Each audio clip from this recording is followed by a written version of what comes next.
Ils étaient considérés comme des biens. Mais ils ont renversé un empire. On les vendait comme du bétail. On les marquait au fer rouge. On les arrachait à l'Afrique, enchaînés dans les cales sombres des navires. Pour le monde, ils n'étaient rien. Pas des hommes, pas des femmes, pas des êtres humains, juste des corps destinés à produire du sucre. Et pourtant, ces esclaves vont accomplir ce qu'aucune armée européenne n'avait réussi à faire. Ils vont vaincre la France. Ils vont défier Napoléon. Ils vont fonder le premier État noir indépendant de l'histoire moderne.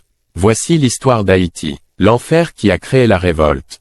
À la fin du XVIIIe siècle, l'île s'appelait Saint-Domingue, la colonie la plus riche du monde. Le sucre de ses plantations rendait la France puissante. Son café inondait l'Europe. Son coton enrichissait les ports. Mais cette richesse reposait sur un enfer. Plus d'un demi-million d'esclaves africains travaillaient sous le fouet, du lever au coucher du soleil, sous une chaleur écrasante, sans droit, sans espoir. La mort faisait partie du système. Quand un esclave mourait, on en importait un autre. La colonie prospérait, les plantations s'étendaient, les maîtres vivaient dans le luxe. Mais sous les champs de canne à sucre, quelque chose grandissait. La colère. La nuit de Bois Caïman. Août 1791. Une nuit lourde, électrique. Dans une clairière appelée Bois Caïman, des esclaves se rassemblent en secret. Ils jurent de briser leurs chaînes. Ce n'est pas une simple révolte. C'est une déclaration de guerre. Quelques jours plus tard, le nord de l'île explose. Les plantations brûlent, les champs s'embrasent, les maîtres fuient. Ce que personne ne croyait possible est en train de se produire. Des esclaves s'organisent, des esclaves attaquent, des esclaves gagnent du terrain. La révolution haïtienne commence. L'homme qui structure le chaos. Au milieu du chaos émerge un leader. Ancien esclave, instruit, stratège exceptionnel. Il comprend que la rage seule ne suffit pas. Il faut une armée, une discipline, une vision. Il transforme des insurgés en soldats. Il joue des rivalités entre puissances européennes. Espagnols, britanniques, français, un à un, il les repousse. La France, affaiblie par sa propre révolution, finit par abolir l'esclavage dans ses colonies en 1794. Pour un instant, il semble que la liberté soit acquise. Mais en Europe, un homme ambitieux monte au pouvoir. Napoléon Bonaparte. Et il ne voit pas Saint-Domingue comme une terre libre. Il la voit comme une machine à richesse.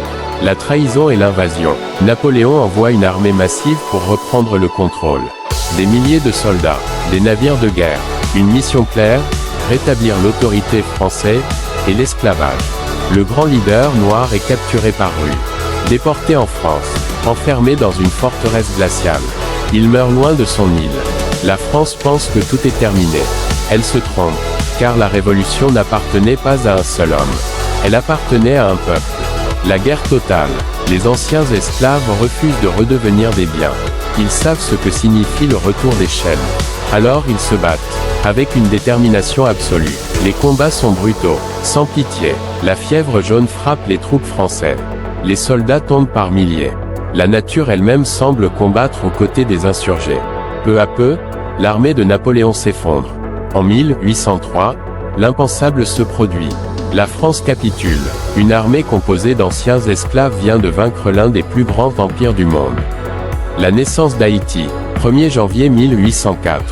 L'indépendance est proclamée. Saint-Domingue change de nom.